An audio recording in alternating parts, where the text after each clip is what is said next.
आज का जो एजेंडा है वो पेजिंग को थोड़ा और एक्सप्लोर करने का है।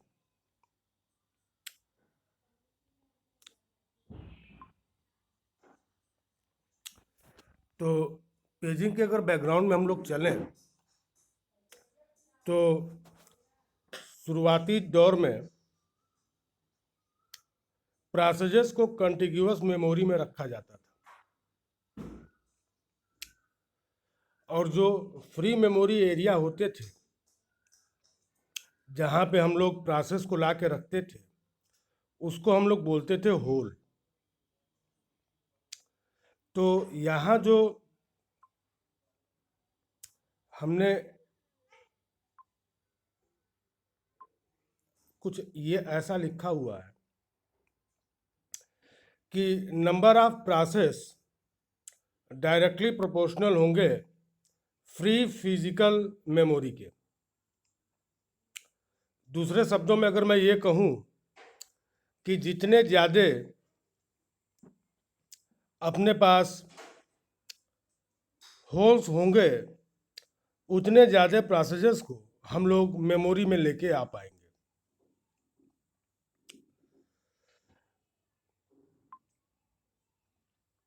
इस पूरी स्लाइड का जो कंक्लूजन है वो यही है कि हम लोग प्रोसेस को सेकेंडरी स्टोरेज से उठा के प्राइमरी स्टोरेज में लाके रख रहे थे। अब पूरा का पूरा प्रोसेस आ रहा था उठ के और मेमोरी में एक ही जगह पे रखा जा रहा था। तो मेमोरी में इसको जहां पे भी हम लोग रख रहे थे उसको हम लोगों ने कहा होल। और अब डिग्री ऑफ मल्टी प्रोग्रामिंग मतलब at a given time how many processes are residing in the primary memory, this is now in proportional to the available hole। हमारे पास कितने मेमोरी होल्स होंगे उसी के आधार पर हम लोग ये बताएंगे कि हम कितने प्रोसेसेस को मेमोरी में लेके आ सकते हैं। आगे चलते हैं। और इस चीज़ को मैंने यहाँ पे इस डायग्राम के थ्रू बताया है कि मेमोरी में एक जगह पे ऑपरेटिंग सिस्टम पड़ा हुआ है और अभी अपने पास 3 प्रोसेसेस हैं P1, P2, P3 जो मेमोरी में है। प्रोसेस P1 मेमोरी में कहाँ से शुरू हो रहा है?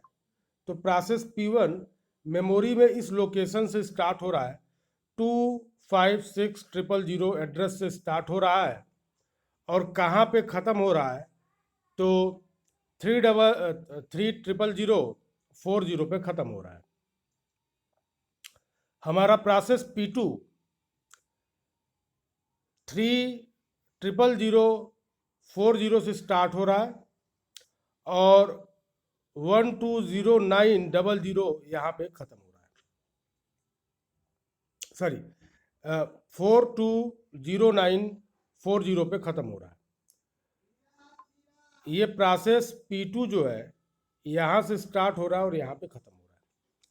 अगर हमको मेमोरी में हमने P2 को इस तरीके से रखा है तो हमको P2 के बारे में 2 बातें बतानी पड़ेंगी कि मेमोरी में P2 कहाँ से स्टार्ट हो रहा है। तो what is the starting address of P2 and the starting address of P2 will be referred as the base address of P2, or instead of maintaining the last address, the ending address of P2, we have used another term that is called limit. Means what is the limit of P2? So limit of P2 is 120900. When this limit is added to this base, we will get the ending address which is 420940, and this technique is called memory fencing technique. और यही बात इस slide में मैंने discuss किया है कि process P2 को पिक किया। प्रोसेस P2 का स्टार्टिंग एड्रेस क्या है? तो स्टार्टिंग एड्रेस को हम लोग बेस एड्रेस बोलेंगे। And what is the limit of P2? तो P2 का अगर एंडिंग एड्रेस कैलकुलेट करना है, इट्स वेरी सिंपल। लिमिट में बेस को ऐड कर दीजिए, बेस में लिमिट को ऐड कर दीजिए, आपको ये वैल्यू मिल जाएगी। और ये जो टेक्निक है जहाँ पे हम बता रहे हैं कि कहाँ से प्रोसेस शुरू हो रहा है और कहाँ पे ख़त्म हो रहा है, इसको हम लोग बोलते हैं मेमोरी फेंसिंग टेक्निक। तो मेमोरी फेंसिंग टेक्निक का इस्तेमाल तब होता था जब हम प्रोसेस को उठा के लाते थे और कंटिन्यूअस मेमोरी प्रोसेस को एलोकेट कराते थे। तो ये मेमोरी फेंसिंग टेक्निक तब यूज़ होती थी। हालांकि मेमोरी फेंसिंग टेक्निक हम लोग सेगमेंटेशन में भी यूज़ करेंगे और करते हैं, ठीक है। बट ये अभी ये बताना ज़रूरी था कि इसको मेमोरी फेंसिंग टेक्निक इसी वजह से बोलते हैं, ठीक है। आगे चलते हैं।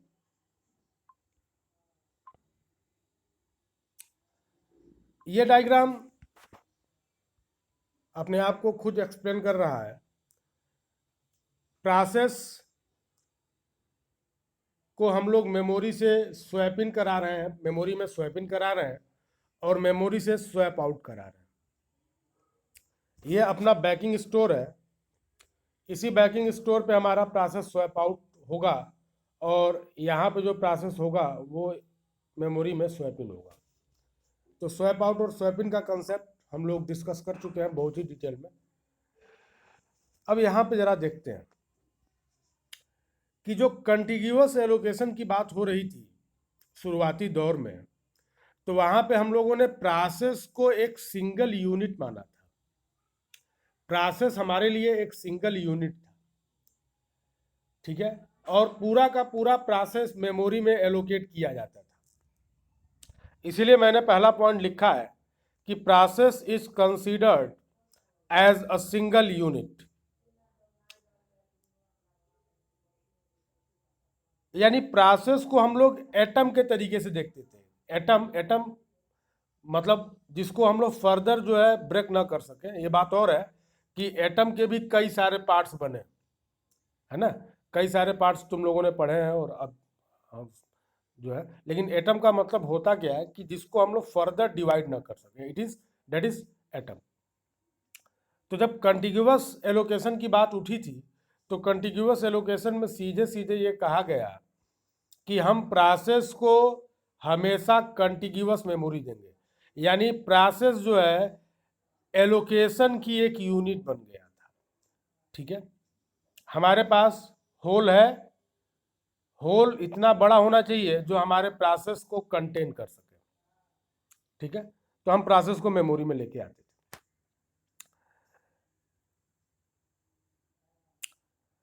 अब प्रश्न ये है कि हम लोग कंटिन्यूअस मेमोरी हमेशा इंश्योर नहीं कर पाएंगे कि हर केस में हम प्रोसेस को कंटिन्यूअस मेमोरी दे पाए। और टेक्निकली इसको एक टर्म दिया गया जिसको बोला गया एक्सटर्नल फ्रेगमेंटेशन। मसलन मेरे मेमोरी में 100 KB के 5 ब्लॉक्स हैं अलग अलग जगहों पे। तो मैं ये कहूँ कि मेरे पास 500 KB की मेमोरी फ्री है, लेकिन मैं किसी प्रोसेस को मेमोरी में लेके नहीं आ पा रहा हूँ जिसके लिए मेमोरी की रिक्वायरमेंट जो है वो 500 KB है। और रीज़न बड़ा सिंपल है, क्योंकि प्रोसेस को 500 KB का कंटिन्यूअस ब्लॉक चाहिए। मेरे पास 500 KB का मेमोरी तो उपलब्ध है, लेकिन ये मेमोरी जो है कंटिन्यूअस नहीं है। और अगर ये मेमोरी कंटिन्यूअस नहीं है तो हम प्रोसेस को मेमोरी में जगह नहीं दे पाएंगे, यानी प्रोसेस जो है मेमोरी में नहीं लाया जा सकता। And external fragmentation was major cause to think about paging and segmentation, ठीक है। तो हम हर टाइम पे कंटिन्यूअस मेमोरी उपलब्ध नहीं करा पाएंगे, उसकी अवेलेबिलिटी इंश्योर नहीं की जा सकती। इसलिए बेटर ये है कि हमें इस स्ट्रेटजी को छोड़ के, कौन सी स्ट्रेटजी को छोड़ के, तो कंटिन्यूअस मेमोरी एलोकेशन की स्ट्रेटजीज को छोड़ के हमें किसी नई स्ट्रेटजीज के ऊपर काम करना पड़ेगा। और अब हमको जो सॉल्यूशन मिलेगा वो दो तरीके से मिलेगा। हम लोग पेजिंग की भी बात करेंगे और हम लोग सेगमेंटेशन की भी बात करेंगे। फिलहाल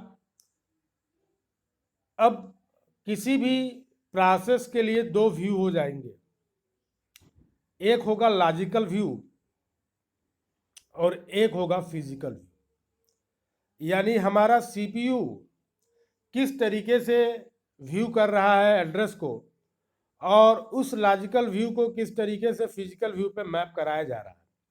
ये मैपिंग बहुत ज़रूरी है। मसलन मैं ये कहूँ कि आईटी में रोल नंबर 3, ठीक है, IT second year, BIT IT second year में रोल नंबर 3, तो मैंने कहा रोल नंबर 3, तो अगर जैसे ही मैंने बोला रोल नंबर 3, अब हम बड़े आराम से इस रोल नंबर 3 को यूनिवर्सिटी के पूरे रोल नंबर में कन्वर्ट कर सकते हैं। ठीक है, क्यों?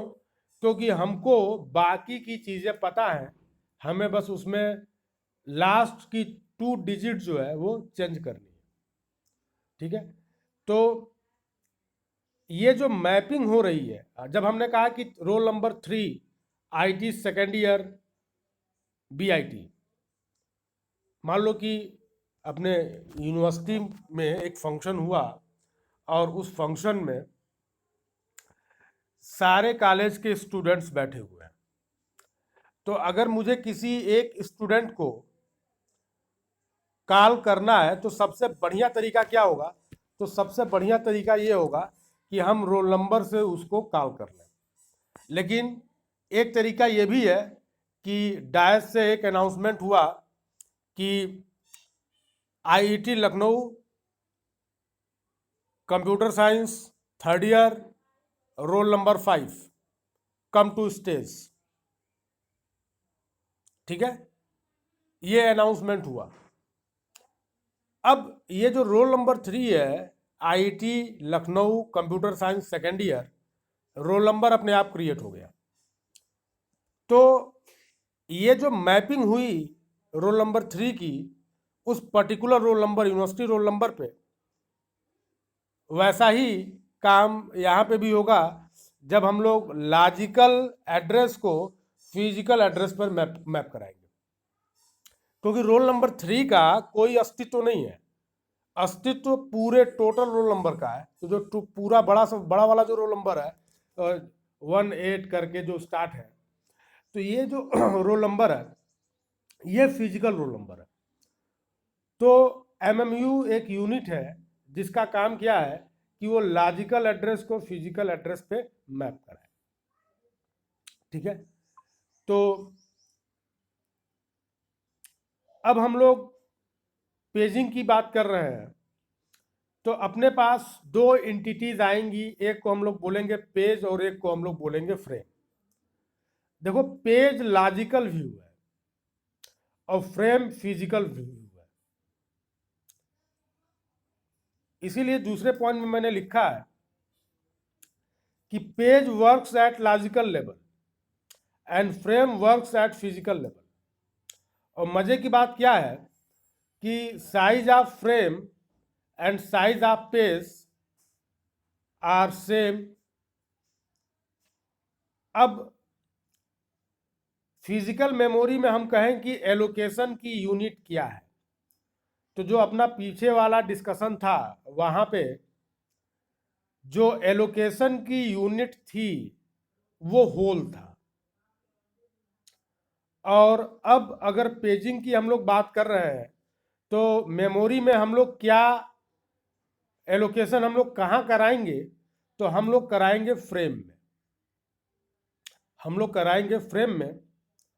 और ये ऑपरेटिंग सिस्टम की जिम्मेदारी है जो ये डिसाइड करे कि वो अपने फ्रेम की साइज कितनी बड़ी करना चाहता है। ठीक है, तो पेजेस प्लेस्ड की होंगे फ्रेम्स में, और पेज और फ्रेम दोनों की साइज क्या होगी, सेम होगी। फ्रेम एलोकेशन यूनिट बनेगा, इसके पहले होल एलोकेशन यूनिट बन रहा था।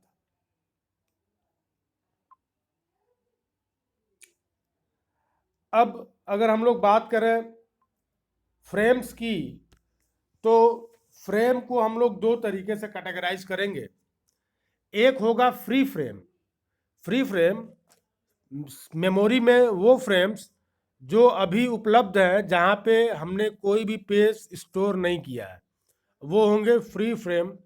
और ऑक्युपाइड फ्रेम वो फ्रेम जिसमें हम लोगों ने पेजेस को स्टोर किया हुआ है।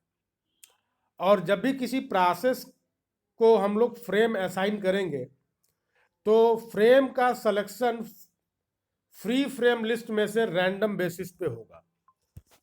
ठीक है, मसलन यहाँ पे एक प्रोसेस है और उस प्रोसेस में 4 पेजेस हैं, तो पेजेस के नंबर्स हमेशा स्टार्ट होंगे 0 से।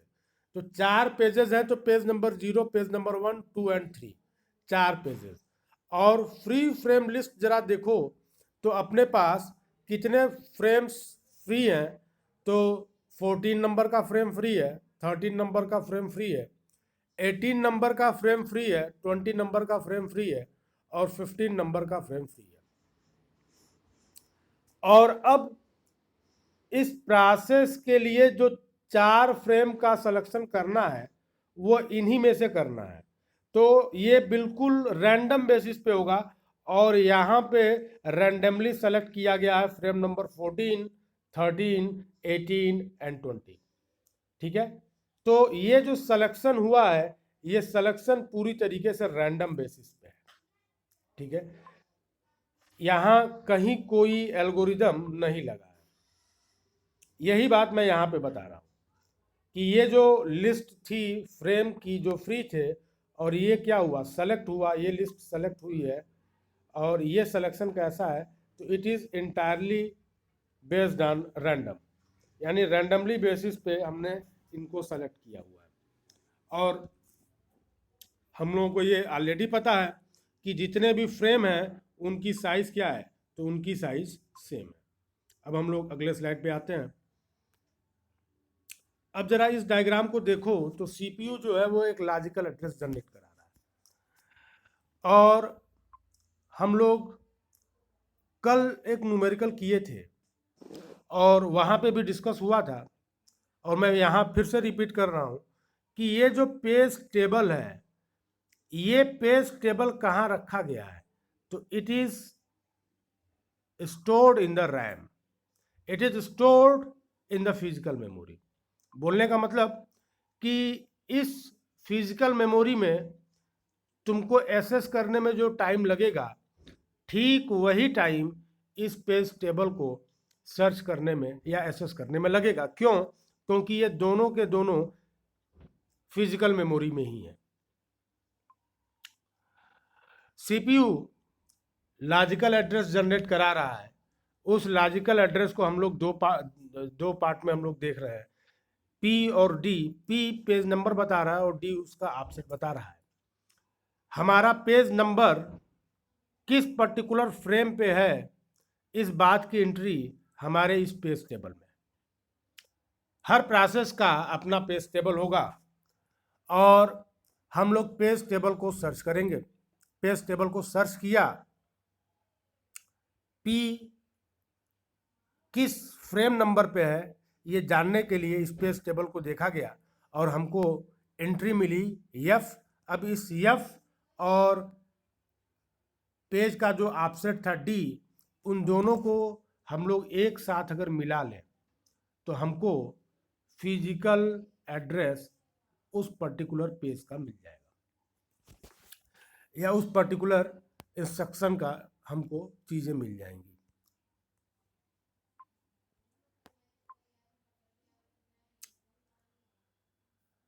अब यहाँ पे मैंने ये बताया है कि मान लो कि ये जो P है, इस P में 3 बिट है। P जो है, जो पेज नंबर को रिप्रेजेंट कर रहा है, इसमें 3 बिट है। तो अगर इसमें 3 बिट है तो हम लोग टोटल 8 अलग अलग पेजेस को रेफर कर सकते हैं। ठीक है, 8 अलग अलग पेजेस को हम लोग रेफर कर सकते हैं। अब जैसा कि इस वाले बॉक्स में मैंने बताया है कि let a process is 5000 KB in size and page is 100 KB in size. तो हमको कितने पेजेस की ज़रूरत पड़ेगी अगर हमारा प्रोसेस 5000 KB का है और हम ये बोल रहे हैं कि हमारा पेज का जो साइज़ है वो 1000 KB का। ध्यान दो, ये केवल समझने के लिए मैंने 1000 KB लिया हुआ है। 1000 KB होगा नहीं, ये हमेशा 2 के पावर में चलेगा। ठीक है, लेकिन यहाँ समझाने की मैं कोशिश कर रहा हूँ, इसलिए मैंने ये कैलकुलेशन थोड़ा आसान रहे इसलिए मैंने ऐसा किया हुआ है। तो अगर 5000 KB का प्रोसेस है और हर पेज 1000 KB का है तो मुझे 5 पेज की ज़रूरत पड़ेगी। प्रश्न ये उठता है कि क्या किसी प्रोसेस का पेज टेबल ऐसा होगा जिसमें केवल 5 एंट्री ही हो?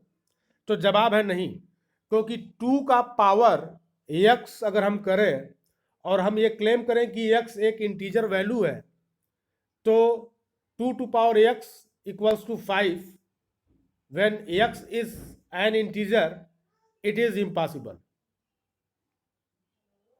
यानी अगर हमको 5 पेज लेना है तो ये हमारी मजबूरी है कि हम लोग 3 बिट का एड्रेस लेंगे, 3 बिट लेंगे पेज नंबर वाले पार्ट में।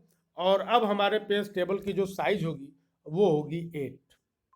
ठीक है, वो होगी 8 और यही बात आगे वाले स्लाइड में बताया गया।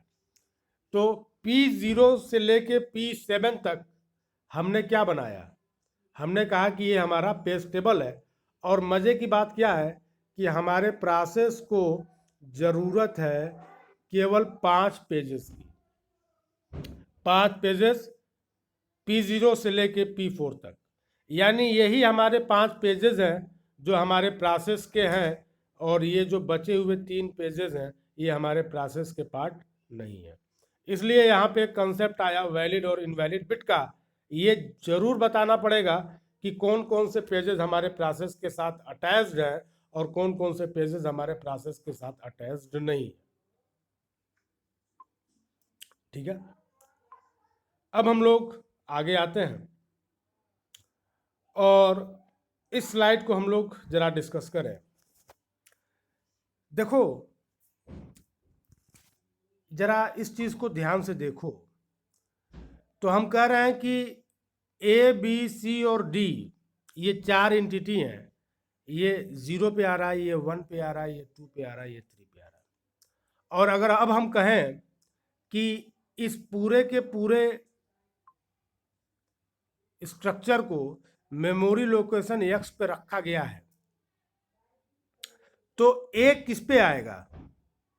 ए मेमोरी लोकेशन x पे आएगा। बी किस पे आएगा? तो x+1 पे आएगा। सी किस पे आएगा? x+2 पे आएगा। और डी किस पे आएगा? तो वो x+3 पे आएगा। यही बात यहाँ पे मैंने बताया है।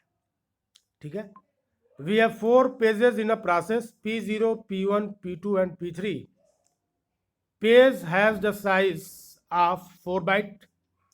In P0 we have 4 instructions. कौन कौन से इंस्ट्रक्शन है? A, B, C and D starting from 0. तो पेज 0 की हम लोग बात कर रहे हैं। 4 इंस्ट्रक्शंस हैं A, B, C और D। कहाँ से शुरू होंगे? तो 0 से लेके 3 तक। अब अगर ये हम बोलें कि इट इज पेज नंबर 1 तो यहाँ पे ई एफ जी एच ये फिर कहाँ से स्टार्ट होंगे? तो 0 1 2 3 एंड ऐसे सो ऑन। तो ये बनाने का मेरा उद्देश्य क्या था? ये बनाने का मेरा उद्देश्य ये था कि अगर इस पर्टिकुलर पेज को हम लोग किसी मेमोरी लोकेशन x पे रखते हैं तो b कहाँ पे आएगा? तो b आएगा x+1 पे, c आएगा x+2 पे और d आएगा x+3 पे। ठीक है, आगे अभी ये कनेक्ट हो जाएगा ये एग्जाम्पल। अब हम लोग इस चीज को देखते हैं। तो ये क्या है? It is P0, it is P1, it is P2 and this one is P3। अब जरा इस पेज टेबल को ध्यान से देखिए। तो page table 0, 1, 2 and 3। Page number 0 frame number 5 में रखा गया है, पेज नंबर 1 फ्रेम नंबर 6 में है, पेज नंबर 2 फ्रेम नंबर 1 में है, पेज नंबर 3 फ्रेम नंबर 2 में है। अब मैं चाहता हूं कि ए को मैं एसेस करूं, तो ए किस पेज में है? तो ए इज इन पेज नंबर 0। तो पेज नंबर 0 के करस्पॉन्डिंग फ्रेम कौन सा है? 5। तो हमने लिखा 5 × 4 and what is this 4? This 4 is the size of frame, 4 is the size of page. +0, ध्यान दो, +0 क्यों? क्योंकि अभी हम लोग पीछे वाली स्लाइड में देख के आ रहे हैं कि अगर ये सारी चीज x लोकेशन पे रखी गई है तो d को अगर हमें एसेस करना है तो d का लोकेशन क्या होगा? x+3 होगा। उसी तरीके से यहाँ पे हमें इस चीज को जोड़ने की जरूरत है। a का एड्रेस होगा 20 और p का एड्रेस होगा 11। क्यों? क्योंकि p जो है वो कहाँ पे आ रहा है? तो p is in page number 3। Page number 3 मतलब फ्रेम नंबर 2, फ्रेम नंबर 2 मतलब 2 × 4 क्योंकि फ्रेम 4 बाइट लंबा है, plus what is the index of p in page number 3 and it is 3। तो क्या हो गया? 8 + 3 इट इज 11 और ये वैल्यू यहाँ पे दिख रही है। अब तुम इसको जस्टिफाई अगर करना चाहो तो यहाँ से तुम जस्टिफाई कर सकते हो कि हमारा जो p है वो कहाँ पे पड़ा हुआ है। तो p हमारा 11वें लोकेशन पे पड़ा हुआ है। ठीक है, आगे हम लोगों को दो चीज़ों को डिस्कस करना है। अभी मैं सबको अनब्लॉक कर रहा हूँ, अनम्यूट कर रहा हूँ, फिर हम लोग